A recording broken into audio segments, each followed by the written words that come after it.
आज सत्संग के अंदर आप सुबह सुन रहे थे कि परमात्मा को कोई तो निराकार बताता है,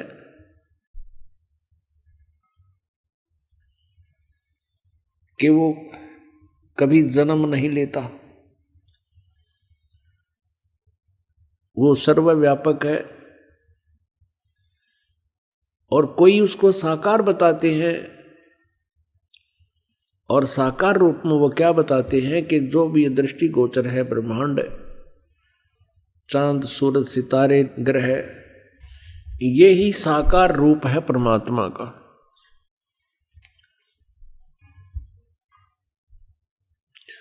और इसी कारण से हम आज तक यही सिद्धांत बनाकर अपनी साधनाएं करते रहे।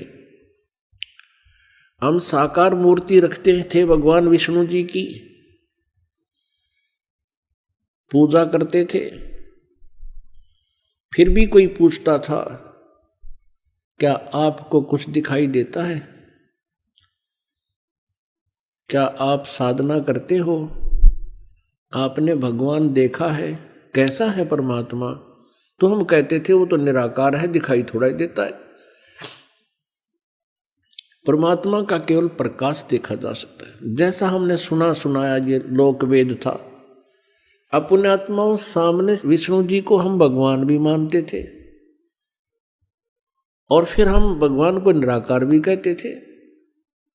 तो हमारा बालकों वाला ज्ञान था, और यही स्थिति प्रत्येक धर्म के व्यक्तियों की है।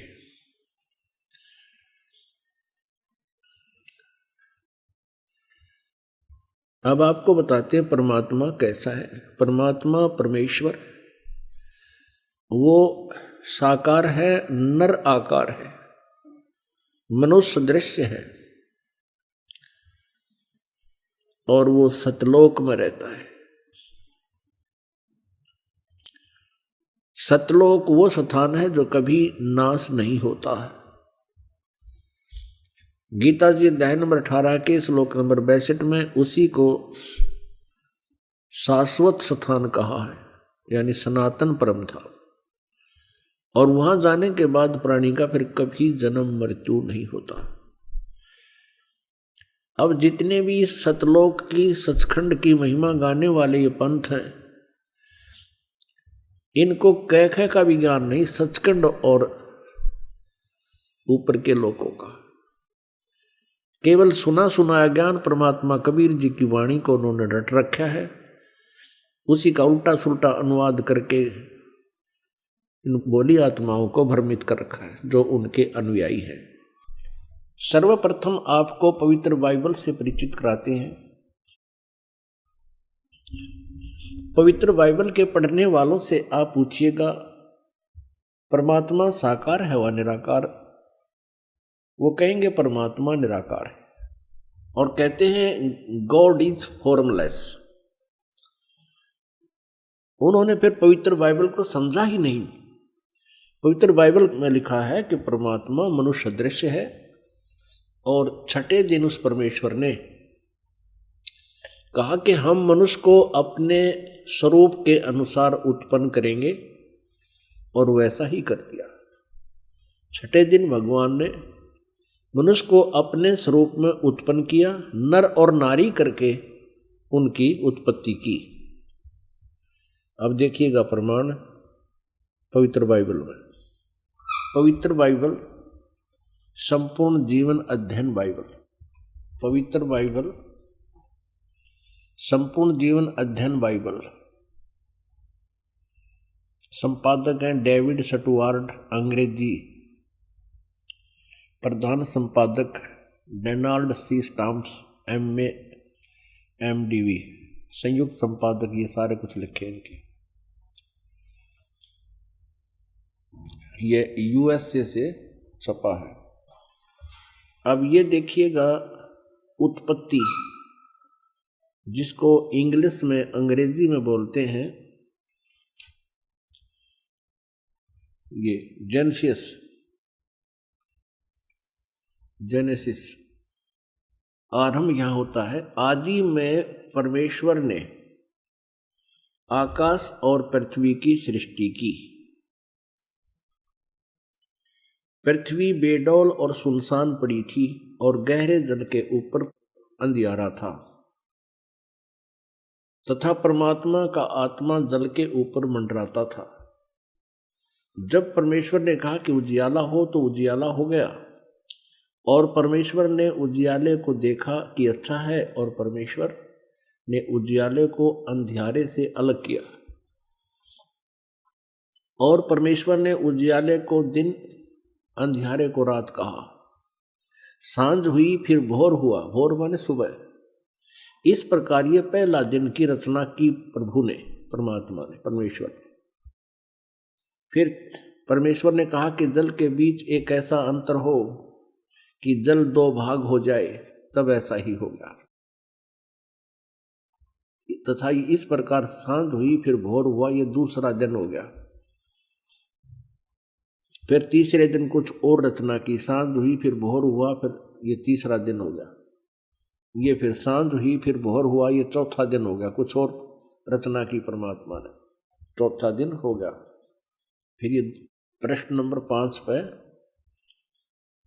तथा फिर और बहुत सी रचनाएं की परमेश्वर ने, तो सांझ हुई फिर भोर हुआ, इस प्रकार ये 5वां दिन हो गया। अब हम छठा दिन पढ़ेंगे।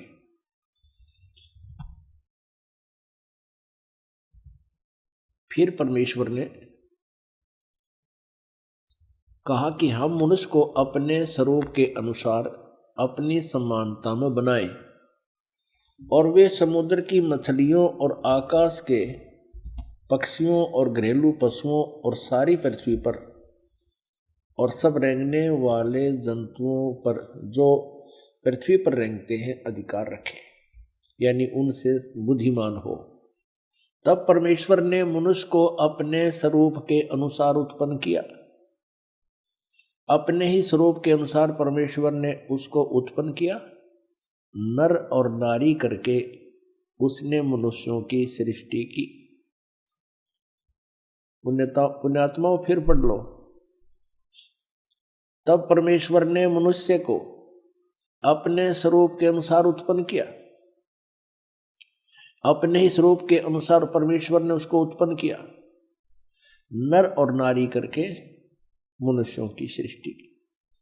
अब पवित्र बाइबल में उत्पत्ति ग्रंथ अध्याय नंबर 1 का श्लोक नंबर 26 है। ये इसमें स्पष्ट कर दिया है कि परमात्मा मनुष्य जैसा है, उसने मनुष्य को अपने जैसा बनाया है, नर और नारी करके उसकी उत्पत्ति की।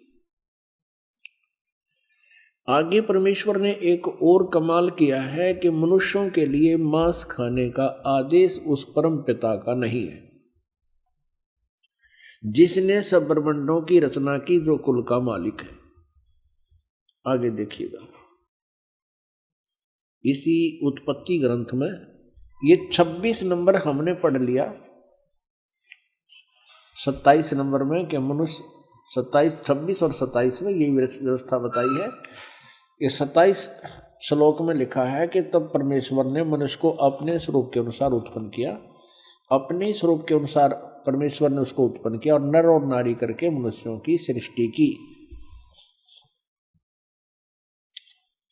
अब 29 श्लोक में देखो, फिर परमेश्वर ने उनसे कहा, मनुष्यों को, सुनो, जितने बीज वाले छोटे छोटे पेड़ सारी पृथ्वी के ऊपर हैं और जितने वृक्षों में बीज वाले फल होते हैं, वे सब मैंने तुमको दिए हैं, वे तुम्हारे भोजन के लिए।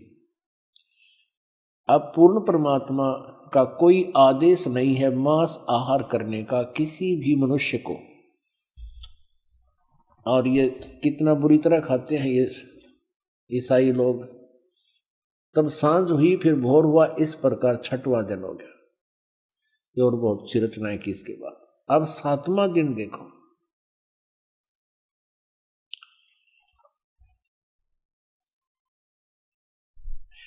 यों आकाश और पृथ्वी और उनकी सारी सेना का बनाना समाप्त हो गया 6ठे दिन।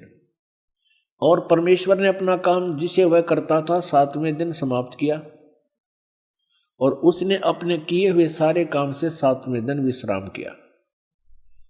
और परमेश्वर ने 7वें दिन को आशीष दिया, उसे पवित्र ठहराया, सृष्टि के सारी रचना के काम से विश्राम लिया। अब पवित्र बाइबल से बहुत सी रहस्य जो है सामने आएंगे।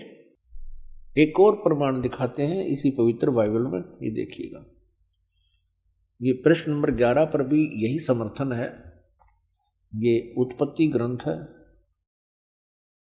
4-5 अध्याय हम चल रहे हैं। अब 5वां अध्याय में भी यही स्पष्ट किया स्टार्ट में, आदम से नूह तक का इसमें जिक्र है, विवरण है। आदम की वंशावली यह है कि जब परमेश्वर ने मनुष्य की सृष्टि की तब अपने ही स्वरूप में उसको बनाया।